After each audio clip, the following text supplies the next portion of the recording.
Kalau menyalahkan kebangetan, kalau membenarkan kebangetan. Itu di Indonesia sekarang. Kita harus punya kadar yang tepat. Jangan terlalu mendewakan, jangan terlalu mensetankan. Jangan menuhankan siapapun yang lain. Jangan mempercayai manusia sebagaimana mempercayai Allah. Jangan menuhankan ustadz, jangan menuhankan saya, jangan menuhankan siapapun saja. Hanya Allah yang berhak dan rasional untuk dituhankan. Allah Maha Rahman Rahim Halim Maha Pemurah. Asal kamu tidak membuat aku cemburu, aku ampuni kamu. Datanglah wahai manusia sebesar gunung, dengan dosa yang gedenya kayak gunung, maka gunung itu akan ditelan oleh ampunanku. Jadikanlah hidupmu itu berada dalam jadwal Allah, maka tidak ada bahaya, tidak ada apapun, tidak ada azab, asal Anda masuk ke dalam rundown-nya Allah Subhanahu wa taala. Gantinya sholat, dendanya sholat. Secara teknis tidak ada. Tapi pedoman pertama, Allah itu mengampuni segala dosa kecuali syirik. Syirik itu manusia berpikir atau hatinya atau kelakuannya membuat Allah cemburu. Karena Allah ini menciptakan kita urusannya cinta. Jadi Allah itu seolah-olah suami agung kita bersama, kita itu istrinya. Jangan bikin dia cemburu.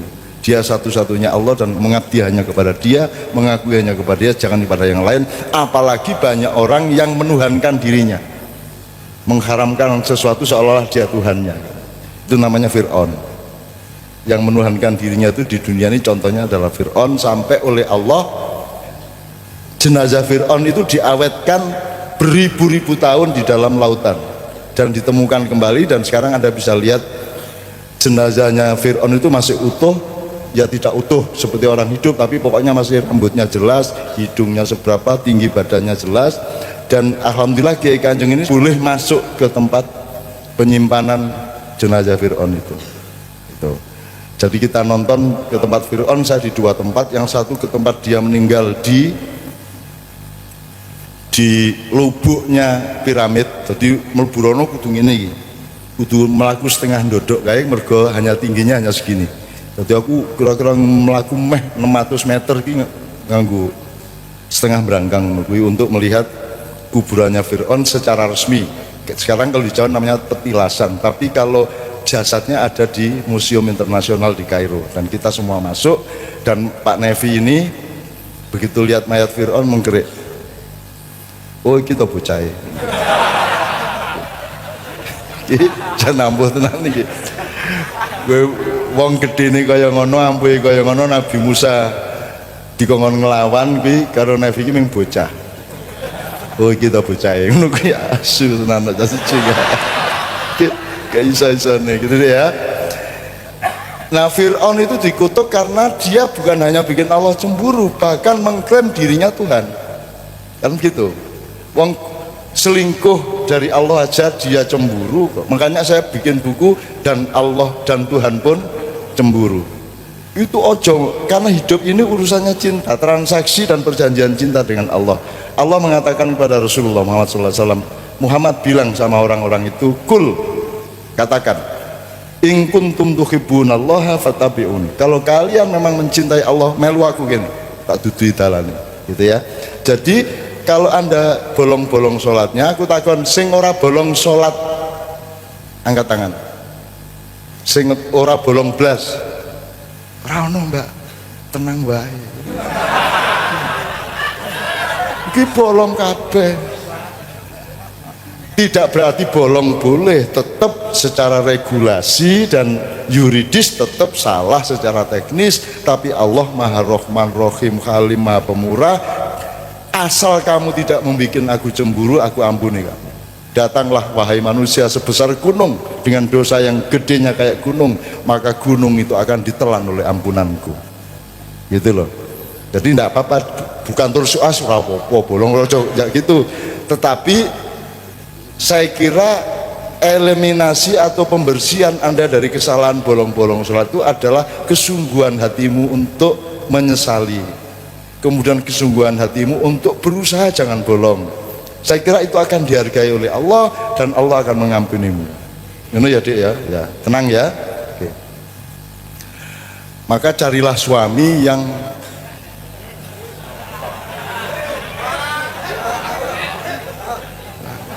Aku cari suami tenan malah bolong-bolong. Ora ono suami sing bolong. Cah-cah ijan. Nah, istiqan kuno seneng banget artinya, bahagia banget. Tapi memang Allah memang bikin seperti itu. Dan kita punya kesepakatan orang apa-apa geguyon kaya ngono kuwi, bahkan ono misu sithik-sithik. Asu itu bukan jelek. Siapa bilang asu itu jelek? Asu tidak berdosa, asu tidak masuk neraka, ya toh. Jadi asu bahkan kakak kita secara alam semestaan. Jadi kena gue dionek ke asu, alhamdulillah matur nuwun, saya diasu-asukan karena asu itu lebih baik dari manusia. Tidak ada asu berdosa, betul enggak? Enggak ada asu berdosa. Hanya orang yang berpikiran sempit yang kalau ada kata asu didit, nah itu. Padahal asu itu baik, taat sama Allah, bahkan melindungi Ashabul Kahfi dengan dua kakinya yang menjulur di mulut gua itu. Dalam cerita wayang asu mlebu swarga Yudhistira urung karuan. Dalam cerita wayang dan seterusnya. Tapi tidak terus kita mendewa-dewakan asu ning Indonesia iki anggere orang disalahke yo dibelane akhirnya dituhankan. Ngono ta sithik ngono kuwi. Kalau menyalahkan kebangetan, kalau membenarkan kebangetan. Itu di Indonesia sekarang. Kita harus punya kadar yang tepat. Jangan terlalu mendewakan, jangan terlalu mensetankan. Tidak ada partai setan dan partai Allah. Allah tidak bersaing sama setan. Itu pemikiran barat. Di barat itu ada gambar panco antara iblis karo Yesus. Musuhan ngene iki. Apa? Ngene iki apa jenenge? Engkol. Panco to kuwi. Engkol. Terus Gusti Allah guyu rumangsane iblis ki sainganku apa? Asing gawe aku kok saingan karo aku. Ora ono iblis wedi wani karo Gusti Allah ki ono. Ora ono. Iblis ora gelem sujud karo Adam ki ono alasane. Aku kok lemah kok, aku kok geni kok. Aku kan sujud, ada alasan meskipun belum tentu benar alasan, tapi dia punya hujah. Tapi tidak ada namanya setan iblis berani kepada Allah. Makanya ketika kita bikin drama lingkungan iblis yang menjadi iblis Pak Joko Kamto itu, di adegan terakhir itu dia mengucapkan seperti di Al-Quran, inni akhafullah, ya Allah sesungguhnya aku takut kepadamu. Iblis takut kepada Allah, setan takut kepada Allah, kan gitu. Nah jadi dek, sing penting ojo nggawe Gusti Allah cemburu. Jangan menuhankan siapapun yang lain, jangan mempercayai manusia sebagaimana mempercayai Allah.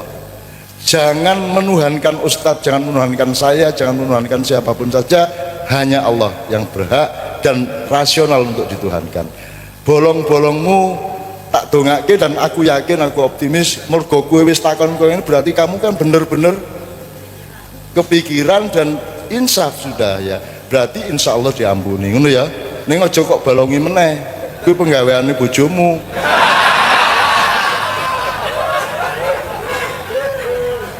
Yang kedua apa tadi yang kedua? Yang kedua tentang syahadat yang meninggal dunia itu, Kak. Gimana supaya? Yang bersyahadat bukan mulutmu.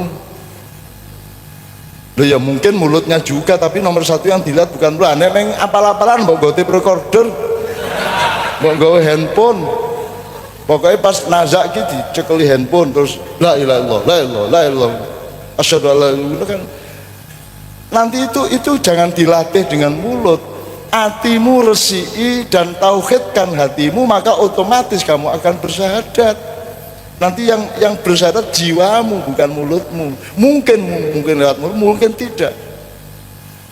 Dan yang dilihat Allah bukan mulutnya. Yang dilihat Allah adalah, jadi nek kowe sok-sok nek wis mati, kowe ora kaya ngene iki uripe. Kowe tetep urip. Ning ukurane, regulasine, parametere ora kaya ngene iki.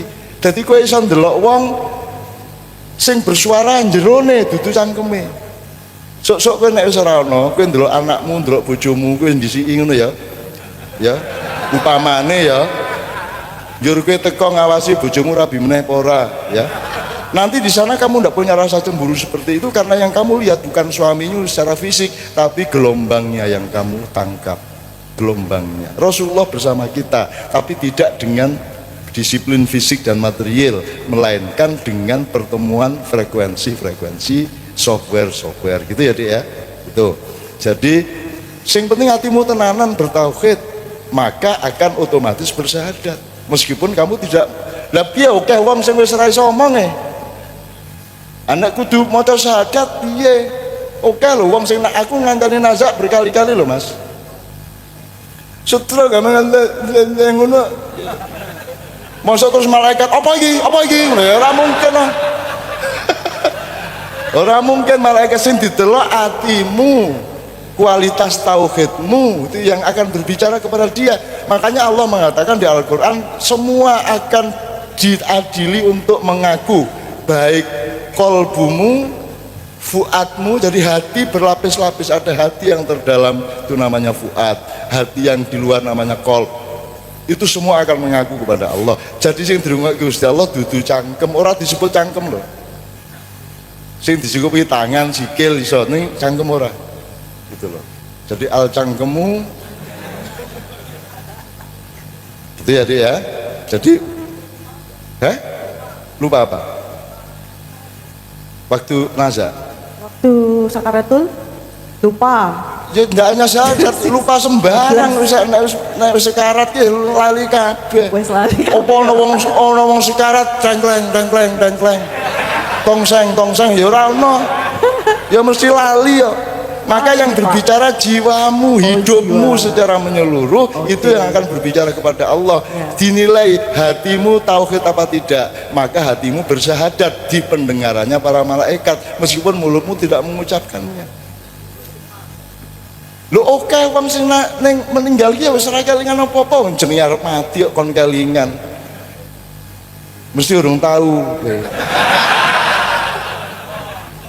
Saya menemani petinju nasional dulu namanya Muhammad Al-Farisi, tanding sama Thailand, KO, koma. Udah begitu koma dia tidak ingat apa-apa. Malam koma di rumah sakit, saya sorenya ke sana dan saya tuh sama Allah betul-betul disuruh ke situ. Bener-bener disuruh ke situ. Apa sebabnya? Tondone apa? Al-Farisi ini anak Bandung. Sebelum dia tanding melawan Thailand di Indonesia, dia bilang sama adiknya, nanti kalau ada apa-apa ini teleponnya Cak Nun, tolong telepon Cak Nun kalau saya mengalami apa-apa. Jadi adine dicekli nomor teleponku. Adine lali, dia balik nang Bandung, yang tinggal di situ hanya bapaknya, ibunya, sama mbahnya. Sehingga ketika meninggal tidak ada yang melaksanakan mencari saya. Sampai akhirnya adiknya sadar, loh iya ya aku kan dititipin nomor teleponnya Cak Nun. Akhirnya dikirim lewat SMS, dikirim ke rumah sakit di Jakarta. Terus bapaknya langsung telepon aku. Itu rumah sakit itu kalau dari tol dari selatan, dari Cibubur segala macam, nanti kan sampai ke Taman Mini. Nah sebelum itu ada jalan keluar, terus masuk ada rumah sakit. Jadi saya tuh ditelepon bapaknya itu kira-kira 300 meter sebelum keluar tadi. Nek dhek telepone telat 1 menit, aku wis bablas, wis angel mlebu meneh. Tapi Allah menentukan teleponnya itu pas, loh Mbak Via langsung belok, langsung belok dan langsung ke rumah sakit. Itu kalau nggak Allah yang ngatur nggak bisa. Dan kalau bisa ditenono uripmu, kapan Allah terlibat dan hadir, itu kok diteni ben gue bahagia. Tak belok sedikit ya, saya itu cinta sama orang Mandar. Saya sejak tahun 86 saya ke Mandar. Kemarin kami semua ke Mandar. Mandar itu Sulawesi Barat. Ada 14 kerajaan dulu di sana. Pokoknya intinya gini, salah satu kejadian gini, ada seorang guru namanya Amru Sakdong. Saya rombongan teman-teman Surabaya, Jogja, Jakarta dan lain-lain ke Mandar. Begitu saya sampai ke Tinambung nama desanya, anaknya Amru lahir. Jadi saya langsung ke tempatnya Amru untuk mendoakan kelahiran, adzan dan seterusnya. Harap tahu ya, Mandar itu dari Makassar naik kendaraan darat ke utara sekitar 6-7 jam. 6-7, jadi kira-kira kene nang Surabaya gitu ya. So kene nang Surabaya 6-7 jam. Jadi untuk ngepaske anak kui lahir, cah kui lahir kan ora iso. Sapa sing ngerti lahirnya jam piro ora ngerti. Tapi dipaskan sama Allah begitu saya sampai. Jadi waktu sampai di Polmas 30 km sebelumnya ditelepon bahwa anaknya Amru segera lahir. Saya langsung sama teman-teman ke tempat Amru. Saya yang mupacarai adzan dan seterusnya. Adzannya bapak sendiri, tapi pokoknya saya doakan dan seterusnya. 14 tahun kemudian rombongan dari Jogja, Surabaya, Jakarta dan teman-teman maknya ke Mandar lagi. Begitu sampai di Polmas 30 km sebelum Tinambung, dikasih tahu bahwa anak yang dulu lahirnya itu saya doain itu meninggal dunia pas saya sampai di situ. Jadi kok aku sing marani langsung nang omahe, aku sing memproses penguburannya, aku sing ndongake ning masjid sak piturute. Piye carane kowe? Kok iso dipaske kaya ngono kuwi piye? Nek misalnya aku krungu nang Yojo kan mesti telat Mas datang ke sana. Harus ke Makassar cari tiket, dari Makassar harus ke Mandar masih 6 jam. Tapi Allah menjadwal saya, menjadwal kita semua. Jadikanlah hidupmu itu berada dalam jadwal Allah. Maka tidak ada bahaya, tidak ada apapun, tidak ada azab asal Anda masuk ke dalam rundown-nya Allah Subhanahu wa taala. Jelas ya? Nah, jadi kamu sekarang masuk ke sana. Suami sudah keren belum? Suamimu sudah ada. Sudah ada, namanya sudah ada, asal usulnya sudah ada. Cuman kamu belum tahu, tapi sudah tertulis di Lauhul Mahfuz halaman 3515. Sudah kamu cari, hatimu mencari maka akan cepat dikasih oleh Allah. Ngono ya, gitu caranya. Gitu ya. Jadi sekali lagi soal syahadat nanti yang berbicara adalah hidupmu bukan mulutmu, gitu ya Dik ya. Allah yang menjadwal. Nah, si Al-Farisi ini nggak inget deh, koma kok semalaman koma sampai siang sore ya koma ya nggak mungkin syahadat. Jadi saya yang mensyahadati dia ketika dia nazar. Ada banyak loh teman-teman Jakarta yang saya diminta datang terus aku ini kadang-kadang aku ini astine Israel pepiye to ya. Bayangkan saya pernah ke Jakarta itu diminta oleh Nyun Sewu, ini ada artis terkenal, saya tidak sebut namanya supaya tidak jadi bias. Pokoknya ini sudah 2 bulan koma, tidak meninggal, tidak sembuh. Saya ditelepon, saya langsung cari tiket, saya ke Jakarta ke Rumah Sakit Pondok Indah. Dan saya datang 20 menit meninggal. 20 menit meninggal, terus ada kejadian lucu, wah nangis kuah, wah, terus sama perawat diangkut ke ruang jenazah, lali aku ditinggal ijen di kamar gue. Meneng lagi piye to iki aku. Akhirnya aku metu dhewe golek taksi dhewe kae. Gitu. Itu nasibku ngono kuwi. Saya menjadi lantaran sesuatu yang baik atau yang fix tapi mereka tidak pernah ingat saya. Begitulah juga reformasi, tidak ada orang ingat saya dan seterusnya. Tapi aku ini menempuh jalan sunyi dan aku ikhlas dengan jalan sunyi. Jasa-jasamu mungkin akan tidak dikenang orang dan tidak apa-apa. Tidak apa-apa. Jasamu itu ada di tangan Allah dan Allah yang akan memberi balasan kepadamu. Nek kue ora dilempong ora masalah. Bener ya? Nah, iki mau cerita meninggal 20 menit. Terus aku ditelepon lagi Mas, Mbak, ke rumah sakit RSCM di daerah Senen apa mana itu. Ya. Aku teko Mas, ada seorang ibu melahirkan. Aku pas ning kono, aku dijaluk tolong karo bojone sing lanang. Aku teko nglairke ibune mati. Piye to iki aku anggere nang rumah sakit tok mati. Ya.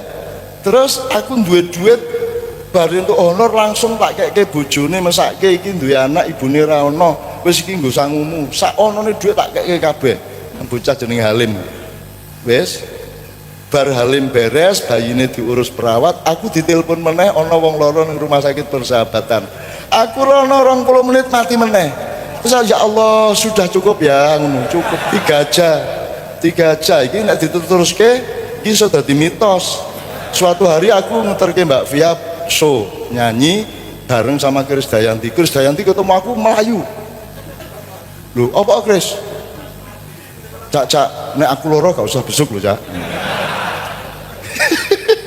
Ngono dek nasibku iki gitu. Jadi engko nek lara rasa kondo aku ya makane aku teko lho ya gitu. Gitu ya Dik ya, beres ya. Oke. Sekarang di Anam.